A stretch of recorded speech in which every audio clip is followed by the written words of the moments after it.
My goodness, could female Eren sure take a beating. So what's up guys, Foxen here. Attack on Titan chapter 111 is out. And another chapter focused on your favorite character too. I'm sure there's going to be a lot of fans of this. So let's go ahead and get started. So previously, Zachary and his SM died. But more importantly, the badass Eren got unleashed. Don't stand in this guy's way. So it seems this chapter is pretty much dealing with the aftermath of that. You got this anti-Survey-Core Eren faction, also known as the Code of Eren, which is not even that big, only about 100 soldiers. Or should I say 100 potential titans. Of course, the Code of Eren is purging those against their almighty god, Eren. Because really, it's all about the Team Yeager. The union of Eren and Zeke cannot be stopped. Very interesting to notice this chapter is Kiyomi back on Paradis Island. So how long had it been since the government bombing? Or was she already there? And also funny how Kiyomi was quick to appear after the problem that the Survey-Core is having. Could she really have been involved? To add to that has been the popular idea that anyone that gets close to Kiyomi ends up dying. For example, you had Kiyomi chatting with Willy Tybur. Then a little bit later, Eren turned him into hamburger meat. Or how about Zachary before he got blown up like a freaking piñata? As for Hanji this chapter, it really does suck seeing Hanji taking the blame for this, even though these military police guys are as much to blame as anyone else. Even more salt on the wound is the recent uprising arc fresh in everyone's mind from season 3. On top of this, why is the Survey-Core taking all the blame? I do like how Hanji pointed out that there's a good chance that more of Eren's code is hiding among them at this point. Do notice how Kiyomi is in the middle while this is being said. You could bet that Isayama positioned them like this on purpose. So Kiyomi, is Hanji referring to you? And why do you look so awfully sad? Just what else do you know about the situation? I mean, think about it. If Kiyomi wasn't a part of this, could she be thinking back to how this somehow resembles their Eldian history? I mean, I just have this burning suspicion that Kiyomi knows a lot more about the truth between the Eldian and Titan history. Right now, she's just keeping it to herself. But let's see what happens. Anyway, as for Pixies coming in. Funny how I just talked about Pixies potentially becoming this great leader just in the previous chapter. Pixies is definitely tons better than Zachary in my opinion. And really no question when it comes to comparing Hanji to Pixies for the leader role. That being said, really surprising that Pixies almost immediately just wanted to give up to this whole Team Yeager cult. Sorry guys, let's just give up. No use trying to battle them. Why not drink some wine? Let's go bow down to the supreme leader Eren Yeager. Or would that be Eren Kruger? I was really just waiting for Pixies to scream out, "Oh, did you buy that?" I was totally joking. But keep in mind, in the last chapter, I previously mentioned about Pixies potentially switching sides. After all, Yelena was revealing more and more about their intentions and master plan. Although don't get me wrong, I could totally see Pixies playing the long game in the background, just to get close to Eren and the Yeager followers. Before they know it, he'll turn the tables. Or will he? For now, Pixies is running with the line about negotiating with them. Right, negotiation. It does feel more like Pixies is aware about an Eren follower among them. Let's talk about this later in private, Hanji. Unfortunately for Pixies, this guy just took an empty seat that no one seems to want right now. Of course, even if Pixies wasn't being totally honest, he's right that the Survey-Core and military can't afford further bloodshed and fighting amongst themselves. Recall back Pixies asking Erwin when humans would stop fighting one another. Unfortunately, they just can't wait until Eldians have been reduced to the last man standing. Anyway, switching back to Kiyomi here. Interesting little interaction between Grandma Kiyomi and Mikasa. Naturally, Mikasa brings up their previous main purpose for even being on the island. The rich abundance of underground Titan crystals. All about that oil, which is currently deeply connected to the colossal Titan Earth rumbling. During Kiyomi and Mikasa's whole interaction, you got this super sweaty grandma. I mean, come on. Kiyomi has always seemed suspicious, but this is getting freaking ridiculous. Are you really telling me that this Kiyomi character is the type to wear her heart on her sleeve? Since either Kiyomi is clearly greedy herself and therefore clearly lying, or you got scenario 2, which is Kiyomi being completely honest about Mikasa being special to her. In other words, Kiyomi is just this sweaty lady. Darn, these hot flashes just kicking in right now. However, there is a third possibility. Knowing Isayama, Kiyomi isn't completely that black and white. Kiyomi should be thirsty for those Titan crystals, and still want Mikasa for her own purposes. I really have the feeling she has this hidden agenda between her and her nation's needs. The issue is just some huge chunk of missing info.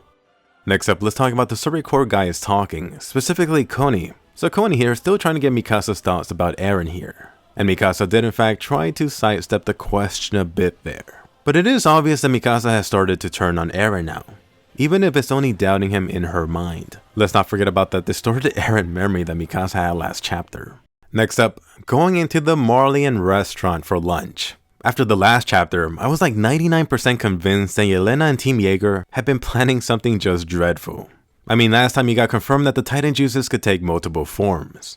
Now look back at what the Marleyans have been doing for years on Paradis Island. Oh, let's feed as many Eldians as possible. And I almost got freaking goosebumps at the thought. How many sleeper Titans could be waiting for Zeke to just scream out? At minimum, Niccolo tainted the previous wine bottle that the high-ranking military guys enjoyed so well. And I will get back to this. Keep in mind that this Attack on Titan story is about humans and Titans. Now that the Titans have been wiped out, what better way to get mindless Titans back in the story than to mass produce them like this? Watch, it will happen. As for female Eren in this chapter, your favorite little devil Gabi returns. Oh my goodness, an Eldian and Marleyan dating? How ridiculous. Unfortunately, that deep Marley brainwashing is still running inside Gabi's coconut. And yeah, Gabi, what was that about an Eldian and Marleyan mixing? Reiner just says hi. Wonder how long until that bombshell drops on her ass. Or should I say her head. Next up, let me get into the raging Niccolo versus Gabi. But really not much of a fight. And damn it, Falco! Did you really have to get in the fricking way? I know you want a piece of that ass, but come on. I literally screamed out when I saw Falco take the hit for Gabi. In his head no less. Watch, this is just further foreshadowing Falco dying over trying to save Gabi in the future. Falco, you're not the armored titan just yet. Then for Niccolo, fricking savage, no mercy at all. The poor guy really did love Sasha.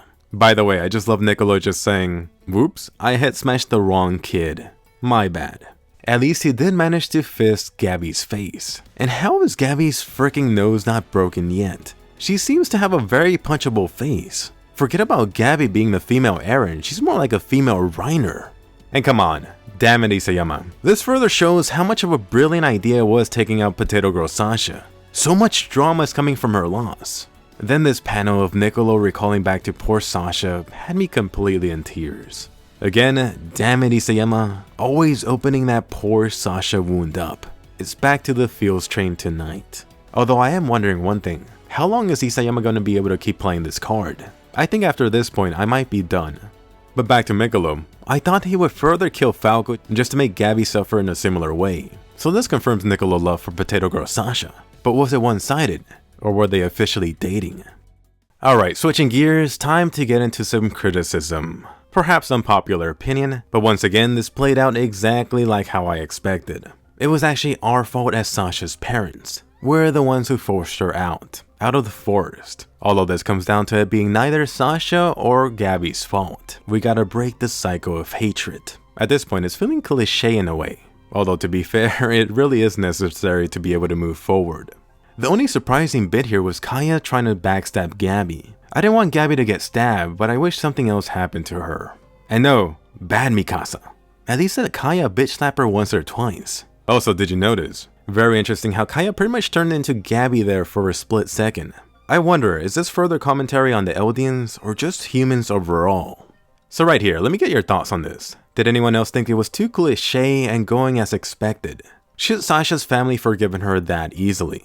Did Niccolo let Gabi off too easy, or should he have done something else? I mean, he was about to straight out shank the little kid. He could have easily smacked her ass one more time. But let's get serious about this. I do wonder what Isayama's long-term goal is for Gabi. Potato Girl Sasha was pretty much traded for Gabi in the Attack on Titan story. Is the extension of Gabi simply to showcase the Marley brainwashing, and also to suffer like a relative Reiner? Either way, I think my earlier prediction about Gabi was super spot on. It feels like everything going on with Gabi is too by the numbers. You could pretty much call anything involving Gabi to be pretty predictable, since a lot of this has already been done in the past. Does anyone else see this issue with Gabi's storyline? Perhaps there was just no way of avoiding it. Next up, the most important part of this chapter. The theory I mentioned confirmed. The wine in fact did have Zeke's Titan juices. Although that was almost immediately obvious from the time that the wine was shown. And to give Niccolo some credit, you should notice how he was pretty selective about the wine. He even reverted back to the Hail Marley status just to keep the stallion and friends from taking that sweet nectar. At this point, so far the high-ranking military police guys got a taste. But who else? Did Pixies partake too? That old bastard loved drinking. There's a good chance of the Pixies Titan coming in. But also, let's not forget about one important detail, which is the shocked Hanji. I think she looked too much in distress here. Did someone happen to slip some wine to Hanji too? Could you imagine a one-eyed Titan coming up? Better get that female Titan ready. Alright, so time for a random ass prediction of the day. So Falco here unluckily got a taste of the Beast Titan juices. At this point, he's a dead man walking. Or should I say a mindless Titan walking. Wouldn't it be crazy if this is just setting the stage for how Falco takes someone's Titan? Whether that's the Armor Titan, or the Car Titan, or Jaws Titan by accident. You could totally see Reiner sacrificing himself if he saw a mindless Falco Titan. As for some juicy upcoming videos, now that Attack on Titan Season 3 is on break, I got a lot more time for other Attack on Titan videos. I'm thinking about bringing back the follow-up manga discussion video. I'm not sure whether that's going to be an overall video or focus on one specific topic. But anyway, more important, let me hear from you now. Question of the day. Anyone else disappointed that Niccolo has bad aim? What do you think about the whole Gabby situation up until now? Should the Sasha family have forgiven her that easily? And does anyone else also feel that the Gabby storyline has been too predictable? As for the wine Titan juices, what do you think will happen next? Has Hanji been infected? Anyway, definitely give a colossal thumbs up and subscribe. If you're new to the channel, I put out 5+ anime videos here every week. A lot more Attack on Titan videos and discussions coming throughout the month. Also, definitely don't miss my new video on all the Titan powers. So, hit bell notifications, subscribe, and I'll see you guys later.